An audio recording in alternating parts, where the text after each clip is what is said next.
सहयोगी दिनेश मौर्य भी जुड़े हुए हैं। दिनेश, बहुत बड़े मंथन के बाद नतीजा कब 23 तारीख को आया और 23 तारीख को नतीजे आने के बाद इतने लंबे मंथन के बाद आखिरकार एक फॉर्मूला निकाला गया है।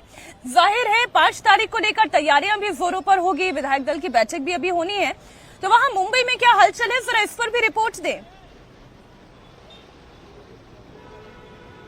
देखिए, आज महायुति की तीनों दलों के बड़े नेता जो है वो आज़ाद मैदान पहुंचेंगे। 10:30 के दरमियान वो जायजा लेंगे शपथ ग्रहण की तैयारियों का।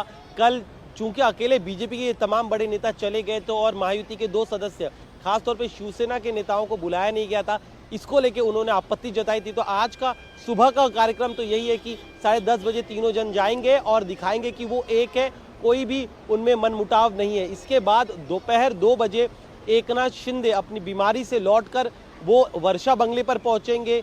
5 तारीख को महाराष्ट्र में बड़ा कार्यक्रम है, उसका महापरिनिर्वाण दिवस है, उस कार्यक्रम की तैयारी का जायजा लेंगे। लेकिन इसके तुरंत बाद शिवसेना के जितने भी नवनिर्वाचित विधायक हैं और जो कोर ग्रुप है शिवसेना का, वो एकनाथ शिंदे से मिलने का प्रयास करेंगे।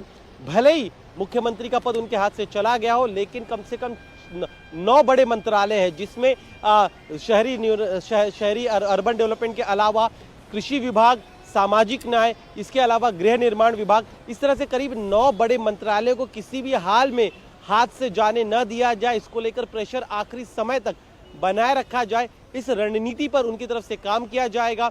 शिवसेना के जो सांसद है वो भी, उन्होंने भी एकनाथ शिंदे से बात की है। उन्होंने भी कहा है कि एकनाथ शिंदे जो है वो सरकार में बने रहे और बड़े मंत्रालयों को अपने पास रखने का हर संभव प्रयास किया जाए।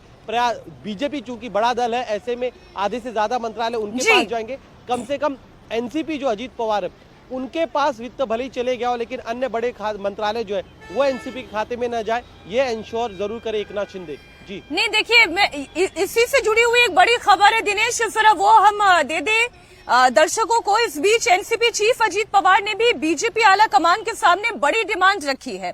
बताया ये जा रहा है कि अजीत पवार ने बीजेपी आला कमान के सामने जो डिमांड रखी है उसमें ये कहा गया है कि उनकी पार्टी के साथ साथ शिंदे की पार्टी में बराबर व्यवहार हो, यानी कि ऐसा ना हो कि शिंदे की पार्टी को तवज्जो ज्यादा और अजीत पवार की पार्टी को तवज्जो कम हो, बराबर व्यवहार हो। एनसीपी के लिए भी उतने ही मंत्रालयों की डिमांड की जा रही है जितने शिंदे के पास मंत्रालय हो। माना कि अगर 19 मंत्रालय शिंदे की पार्टी के पास जाएं तो उनके भी पास 18 हो, ऐसा ना हो कि उनके पास 15 मंत्रालय कर दिए जाए, समान व्यवहार किया जाए। अजीत पवार, आपको जानकारी दे दे, कल रात से दिल्ली में है, उनके साथ दौरे पर उनके बेटे भी शामिल है। बताया ये जा रहा है कि बीजेपी आला कमान को वो ये भी बताएंगे कि एनसीपी की ओर से कौन कौन मंत्री बनाए जाएंगे। आप सुने क्या कहना है।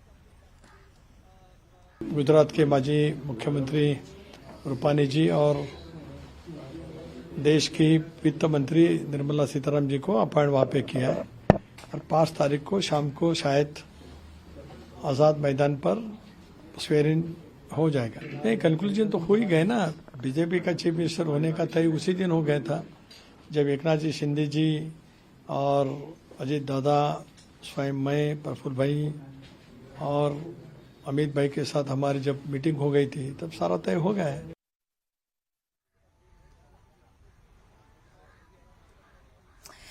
देवेंद्र हमारे साथ जुड़े हुए। देवेंद्र, अभी थोड़ी देर पहले भी आप यही बात कह रहे थे कि अजीत पवार भी दरअसल एक तरीके का बार्गेन करना चाहते हैं। हालांकि बार्गेनिंग सिचुएशन में इस वक्त दोनों ही सहयोगी दल उतने नहीं हैं, लेकिन अपनी बात वो रखना चाहते हैं। वो चाह रहे हैं कि एक समान व्यवहार होना चाहिए उनके साथ भी इस पूरे गठबंधन में। बिल्कुल, और उनका जो बार्गेन है वो बीजेपी के ऊपर दबाव बनाने वाला नहीं है, बल्कि एकनाथ शिंदे के ऊपर दबाव बनाने वाला है कि शिंदे अगर शिवसेना को लेकर कोई बहुत ज़्यादा डिमांड करते हैं तो क्योंकि काउंटर में उनकी भी डिमांड आएगी, तो ऐसे में बीजेपी के लिए बड़ा आसान होगा ये कहना कि भाई इन दोनों चीज़ें तो हो नहीं सकती और ऐसा तो हो नहीं सकता कि अगर वो भी डिमांड कर रहे हैं तो उनकी डिमांड को ना माना जाए, आपकी डिमांड को हम लोग मान लें। तो वहाँ पर बीजेपी के लिए ये आसान काम है कि दोनों को कंटेन कर सके, जो कि बीजेपी के अपने फॉर्मूले के हिसाब से वो करना चाहती थी। और निश्चित तौर पर क्योंकि दोनों ही मराठा हैं, अजीत पवार की बात बात कर लें, शिंदे की बात कर लें, तो और दोनों के बीच कार्यशैली को लेके पहले से ही समस्या रही है। जब महाविकास आघाड़ी के अंतर्गत शिवसेना और एनसीपी सरकार में थी तो एकनाथ शिंदे और उनसे जुड़े हुए विधायकों का ये आरोप था कि तब अजीत पवार सरकार में उनकी चलने नहीं देते और उनके इलाके में जो डेवलपमेंट वर्क है उसे करने नहीं देते, उसके लिए फंडिंग जारी नहीं होने देते। तो ये सारे आरोप लगा, जब वो हटे शिवसेना से तो ये सारे आरोप सामने भी आए। तो उस कंडीशन में, उस कड़वाहट के साथ, उस बैगेज के साथ अगर ये लोग फिर नए गठबंधन में हैं तो समझा जा सकता है कि अंदर खाने कितना कंपटीशन रहेगा। और एक चीज़ जो समझ में आ रही है कि महाराष्ट्र में के पॉलिटिकल कॉरिडोर में बात करें तो देवेंद्र फडणवीस और अजीत पवार के बीच इक्वेशन बहुत ईजी समझ में आ रहा है। एकनाथ शिंदे और देवेंद्र फडणवीस के बीच वैसा नहीं समझ में आ रहा है। ये पिछले दिनों सरकार चलाने के दरमियान भी, पिछले 2.5 साल में भी हुआ और मैंडेट के बाद भी ये देखने को मिल रहा है।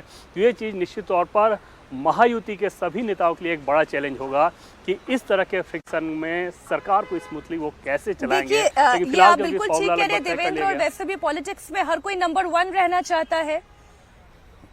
अगर नंबर 1 ना सही तो कम से कम नंबर 2 की पोजीशन सिक्योर करना चाहता है। नंबर 3 पर कोई नहीं चाहता, और इसलिए ये नंबर 2 वाली लड़ाई है जो हो सकता है अजीत पवार और एकनाथ शिंदे के बीच में चल रही है। आप लोग नजर बनाए रखिएगा। फिलहाल तमाम जानकारी के लिए देवेंद्र आपका भी, दिनेश आपका भी बहुत शुक्रिया।